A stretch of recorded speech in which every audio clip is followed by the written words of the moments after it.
जैसे देखिए पाकिस्तान की बात करें तो उनकी तो औकात ही नहीं है हमारे सामने खड़े होने की किसी भी तरीके से, कुछ नहीं है उनका। उन्हें दो चीज़ें आती हैं, या तो वो जो हमारे वहाँ पे हिंदू भाई हैं उन्हें परेशान कर सकते हैं या वो गालियाँ दे सकते हैं। कुत्ते का काम होता है भौंकना और पीछे भागना, वो दो काम करते हैं।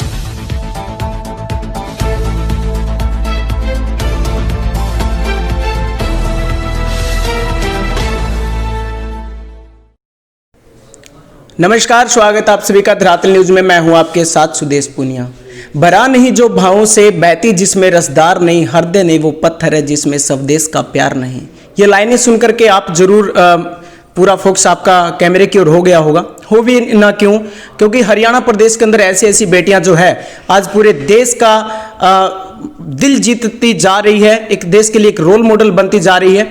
हमारे साथ हरियाणा प्रदेश की वो बेटी जिन्होंने पुलवामा हमले के बाद, पुलवामा हमला तो उसके दौरान गाना भी गाया था पुलवामा हमले पर। काफ़ी सारे जो देशभक्ति सॉन्ग उनके आए हैं।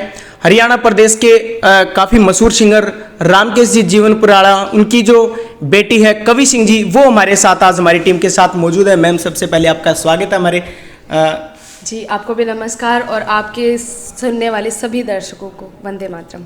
जी मैम, वंदे मातरम आपने जैसे जिक्र किया, सभी दर्शकों का उद्बोधन किया, स्वीकार किया। मैम, जो ये आज आप देशभक्ति से रिलेटेड ये जो कर रहे हैं, सॉन्ग कर रहे हैं, इंडस्ट्री में इन चीज़ों को लेके आने का मुख्य मकसद आपका क्या है? नहीं, इंडस्ट्री से मेरा कोई लेना देना नहीं है।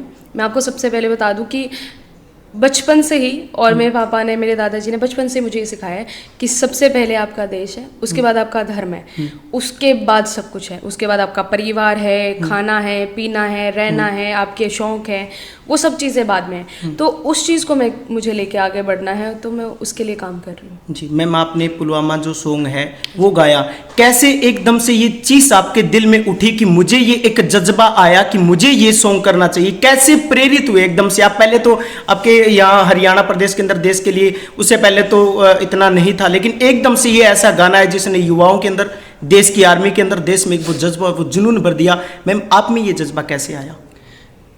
हरियाणा नहीं, पूरे भारत देश की अगर बात करें तो पूरे भारत देश में ये जज्बा है। हमारे यहाँ पे हरियाणा में, अब हरियाणा की बात करें तो हरियाणा प्रदेश की बात कर लेते हैं। कितने शहीद हैं, कितने फौजी भाई हैं, किसान कितने हैं और कितनी ज़्यादा खेती की जाती है, तो सबसे ज़्यादा आगे हैं। अब बात कर लेते हैं कि इंडस्ट्री की। इंडस्ट्री उस चीज़ को नहीं देखती है। हमारे जो किसान हैं वो किस हाल में है, कितना काम कर रहे हैं, क्या कर रहे हैं, इंडस्ट्री उस चीज़ को अगर ध्यान में नहीं रखती है, तो हमारा फ़र्ज़ बनता है, मैं युवा हूँ, मेरा ये फ़र्ज़ बनता है, मेरे पापा राइटर हैं, थोड़ा बहुत मैं भी लिखती हूँ और गाती भी हूँ, तो हमारा ये हक बनता है कि हम उनके लिए गाएं, उनके लिए बोलें। तो ये जो देशभक्ति जो गाने आपने गाए हैं, इस देश को एक ये जो चीज़ दे रहे हैं आप किसी को रोल मॉडल मानते हैं? किसी को देशभक्ति जो आपके आई है जहन में, वो कैसे आई, क्यों आपने, या आप किसी को अपना रोल मॉडल मानते हैं जिसके बाद में आपने देशभक्ति जो है गाने इस पूरे भारत देश को दिए? अभी आपको मैंने बताया कि सबसे पहले देश और धर्म। देश की बात कर लेते हैं कि जब पुलवामा अटैक हुआ, अक्सर ऐसा होता रहता है कि हमारे फौजी भाइयों पे अटैक होते हैं, लेकिन वो जो घटना थी वो बहुत बड़ी थी। हमारे खुद के देश में आकर इतना ज़्यादा RDX आया था और वहाँ पे हमारे 42 भाई जो थे वो शहीद हो गए। तो सभी में रोष था, पूरा देश गुस्से में था बहुत ज़्यादा। मुझे भी गुस्सा आया और मुझे ये कविता जब पापा ने दी, मुझे लगा कि मुझे इसे गाना चाहिए और वो रोष है उसको बरकरार रखना है जब तक हम बदला नहीं ले लेते दुश्मन देश से जिसने ये किया है। तो उसके लिए मैंने वो गाना गाया। रोल मॉडल की बात ऐसी है, हमारे देश में इतनी वीरांगनाएं हैं, हम किसी एक को भी अगर अपना रोल मॉडल बना लें तो हमारा जीवन सफल हो जाता है। साथ में मेरे घर में मेरे पापा हैं।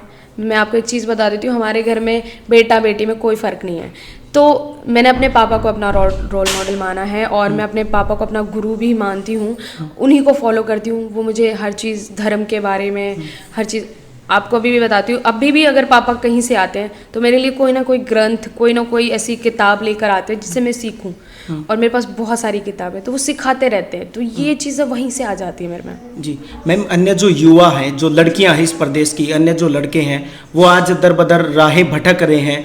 क्या आपको नहीं लगता उनको भी देश से ओतप्रोत आजकल जो युवा वर्ग है वो अलग हटता जा रहा है? उनके लिए आप क्या कहेंगे, कैसे वो देश से जुड़े, उनको किस प्रकार से, प्रदेश की जो बेटियां उनको देश से रिलेटेड, धर्म से रिलेटेड किस प्रकार से आगे आना चाहिए? सबसे पहले तो घर से शुरुआत करनी पड़ेगी। हमारे जो माता पिता होते हैं उन्हें अपनी बेटियों को भी बराबर का दर्जा देना चाहिए, जैसे कि हमारे घर में है। हरियाणा में बहुत सारी बेटियां हैं, खेलों में देख लीजिए आप, गायन में देख लीजिए आप, नृत्य में देख लीजिए, हर चीज़ में आगे हैं। लेकिन बाकी लड़कियों को भी आना चाहिए। वो कब आएंगी? जब हम सही रहेंगे। अब मैं हूँ, अगर मुझे इतनी छूट मिली है, मैं आगे जा रही हूँ, लोग मुझे देख रहे हैं, मुझे सुन रहे हैं। अगर मैं कुछ गलत करती हूँ तो शायद 200, 2000, 2 लाख लड़कियों का रास्ता बंद कर लूँ।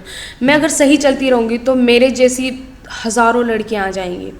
जैसे कि महारानी लक्ष्मीबाई हैं, उन्हें मैं बहुत ज़्यादा फॉलो करती हूँ। तो मैं उतना तो नहीं कर सकती, पर जितना हो सकता है मैं कोशिश करती हूँ। तो मैं चाहती हूँ कि ऐसे ही सब छूट दें। दूसरी बात है युवा वर्ग की, कि कैसे आगे बढ़ना चाहिए, नशे वशे और ये जो भटक रहे हैं।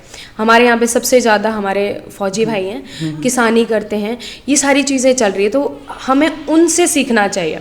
जी। हर रोज़ शहीद होते हैं हमारे भाई। अभी भी हमारी चाइना से वॉर चल रही है और वहाँ पे भी, हालांकि न्यूज़ में इतना नहीं आ रहा है, लेकिन हमारे बहुत सारे भाई हैं वो डट कर लड़ रहे हैं। उनसे हमें सीखना चाहिए। मैं हर रोज़ न्यूज़ देखती हूँ और मैं बहुत कुछ सीखती हूँ, और ये जज्बा आता रहता है। तो सभी युवाओं को न्यूज़ देखनी चाहिए, अपने देश के बारे में जानना चाहिए, अपने ग्रंथ पढ़ने चाहिए, अपने धर्म के बारे में जानना चाहिए। उतना आपको जोश आ जाएगा, उतना धर्म का और देशभक्ति का नशा है, आप और कोई नशा कर ही नहीं पाओगे। जी मैम, कुछ जो आजकल के युवा साथी हैं, जो जिनको एक लगन है देश के प्रति, वो तैयारियां कर रहे हैं आर्मी में जाने के लिए, उनके लिए आपका किस प्रकार का संदेश है? वो किस जज्बे के साथ वो देश की सेवा के लिए आगे बढ़े? और फौजी भाइयों के लिए भी आपका क्या संदेश है? फौजी भाइयों से तो अक्सर मैं सीखती हूँ, उन्हें मैं संदेश क्या दूंगी, उन्होंने तो मतलब हर किसी को संदेश दिया है। और जिन भाई बहनों ने आर्मी में जाने की वहाँ पे अगर वो तैयारी कर रहे हैं, उससे ज़्यादा खुशी की बात मेरे लिए कुछ नहीं। जब जिन्होंने तैयारी शुरू कर दी, जिन्होंने अगर लगाम कस ली है, वो दौड़ ही जाएंगे। और मैं उनसे सीखने वाली हूँ कि वो कितनी दौड़ भरते हैं, कितना देश के लिए करते हैं। मैं उनसे वो सीखने वाली हूँ, मैं उन्हें क्या सिखाऊंगी। जी मैम, पड़ोसी जो 2 देश हैं, एक पाकिस्तान और एक चाइना, लगातार कोशिश कर रहे हैं देश के अंदर झांकने की।